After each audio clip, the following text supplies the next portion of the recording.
They call me the doubter. Could you blame me? Jesus was dead, and I was left with questions, lots of questions. Things didn't quite work out the way I thought they would. I thought that Jesus really was the one whom the prophets had said would come as the deliverer, the Messiah, the Christ. And at first it seemed it was true. People of my day were hungry for a Messiah, and Jesus filled the bill rather nicely. They crowded around him wherever we went. Jesus taught them a better way of life. He fed them. I recall him feeding 5,000 men at one time and then 4,000 at another time. He healed their diseases and even raised a few people from the dead. A perfect Messiah. And the crowds were fantastic. Jesus was very popular, especially among the common folk. I had trouble when Jesus called us to himself one day and prepared to send us out to do the same things he had been doing, healing the sick, raising the dead, cleansing those with leprosy, driving out demons. Oh, I had no trouble doing those things. I wanted to do what Jesus did. I loved him and I admired him so much. He told us to preach a short message wherever we went. The kingdom of heaven is near. I didn't really understand it then, but since we were representing the ever-popular Jesus, I thought our enterprise would be well received. But then Jesus said there might be those who would not welcome us. Think of it. And he told us what we should do. He said he was sending us out like sheep among wolves. And then he talked about people in authority placing us under arrest, that people would hate us because of him, that they'd be against us. And that's when I began to wonder, just what kind of Messiah did we have here?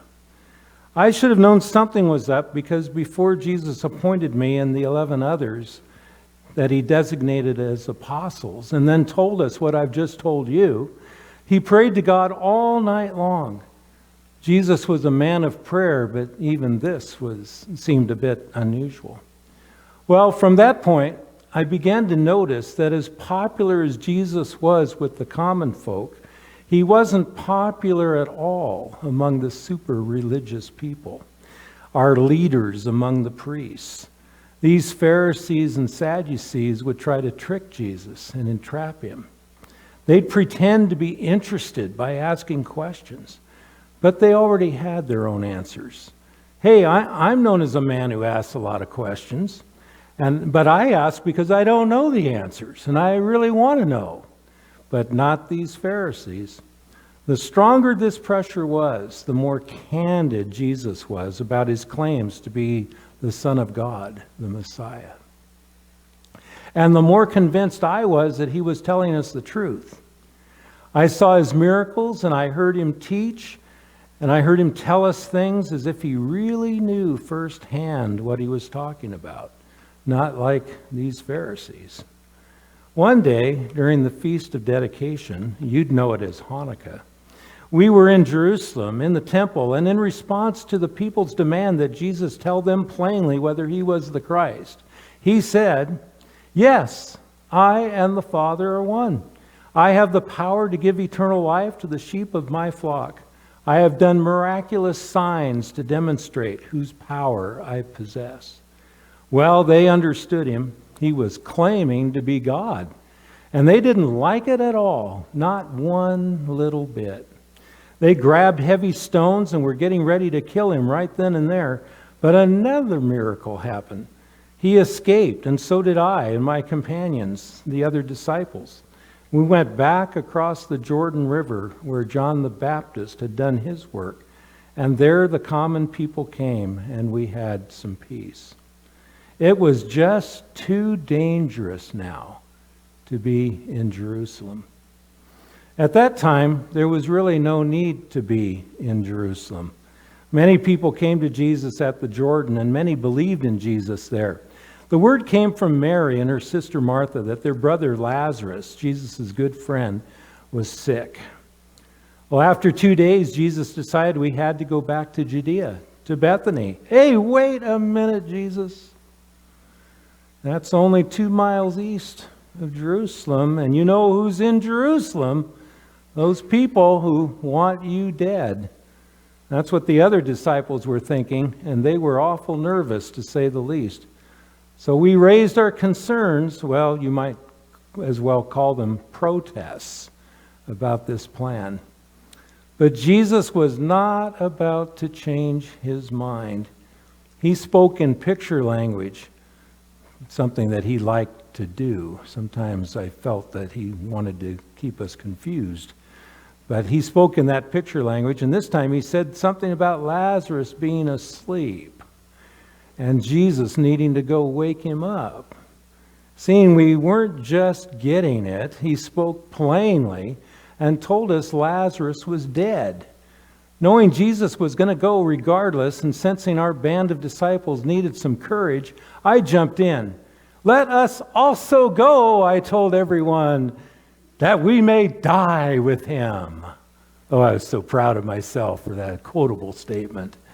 Well, when Jesus got to Bethany, he declared himself the resurrection and the life, and went on to prove it by bringing the dead Lazarus back to life in a spectacular demonstration of God's power in him.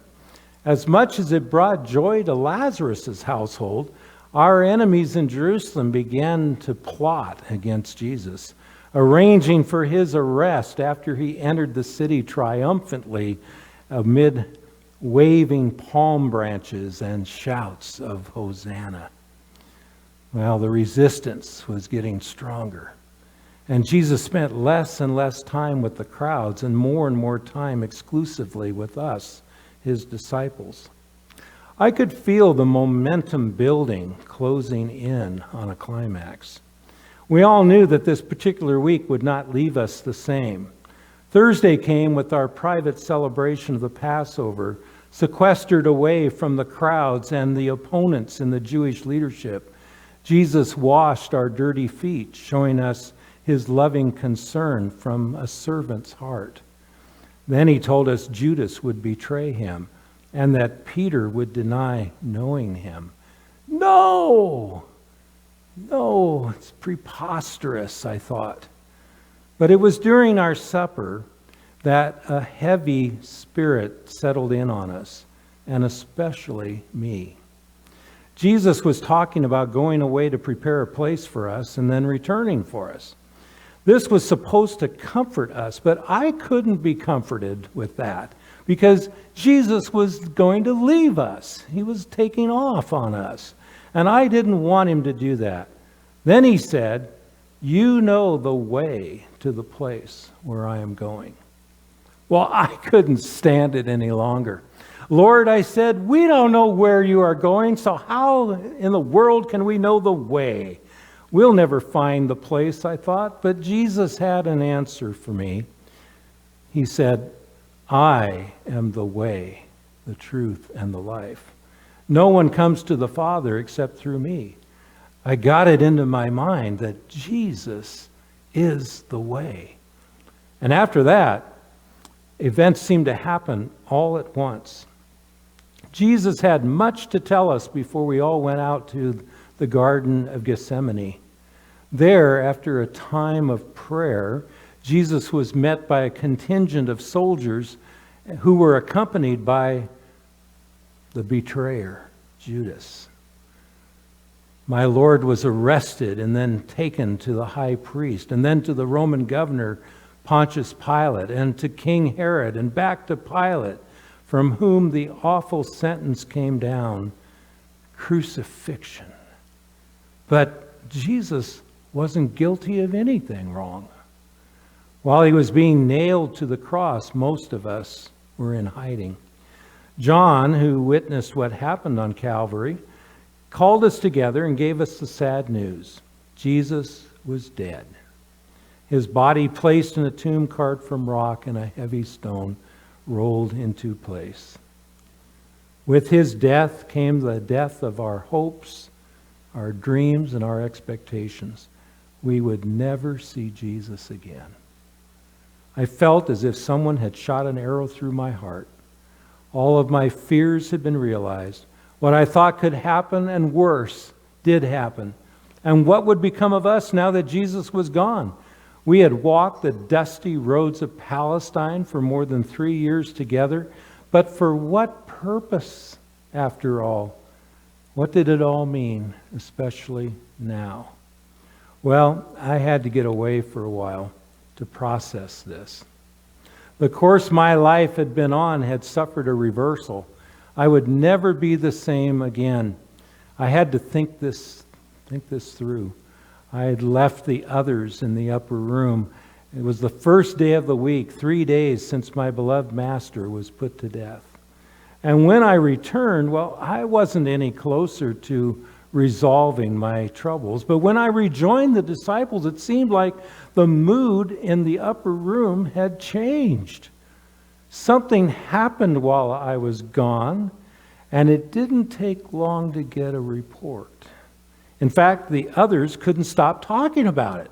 "We have seen the Lord," they repeated over and over again. They thought Jesus was alive again, but I wasn't so sure about that. I had invested too much to believe a hallucination. These guys were as strung out emotionally as I was, so of course they had seen the Lord. Yeah, in their dreams and imaginations. But they seemed so truthful. They actually believed what they were saying as they shared all the details of how Jesus had appeared to them. You know, I missed church one Sunday, just one Sunday. And that's the one Sunday Jesus decides to show up. Could it be true? Well, I decided to run a little test. Unless I see the nail holes in his hands and put my finger in them and stick my hand in his side that was pierced, I just won't believe what you are saying, I told my colleagues. Well, I knew they couldn't pull off that challenge. So I remained depressed, despite the new joy and optimism that my friends were experiencing. Well, a whole week went by. And Sunday, the first day of the week, came again. Well, this time, I decided to be in church.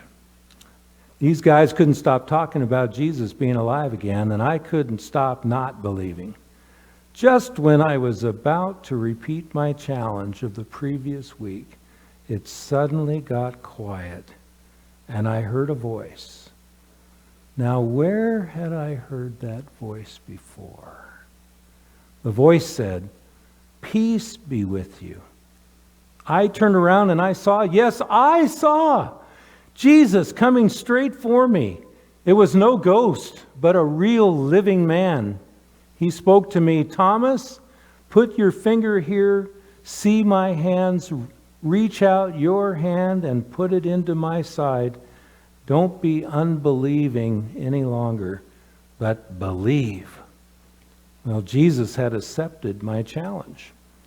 But I didn't have to touch him to know that my eyes finally saw the truth, the reality that Jesus is alive. I yelled out, "My Lord and my God," I said.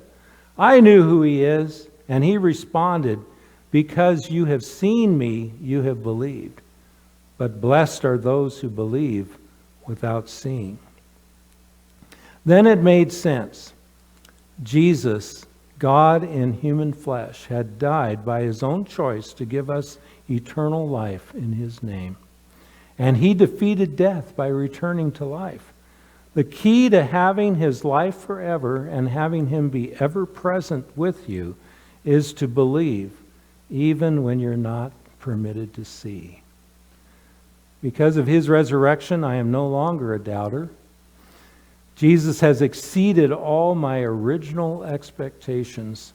Now I am a witness, so that you who have not seen as I have may still believe that Jesus is the Christ, the Son of God, and that by believing you may have life in his name.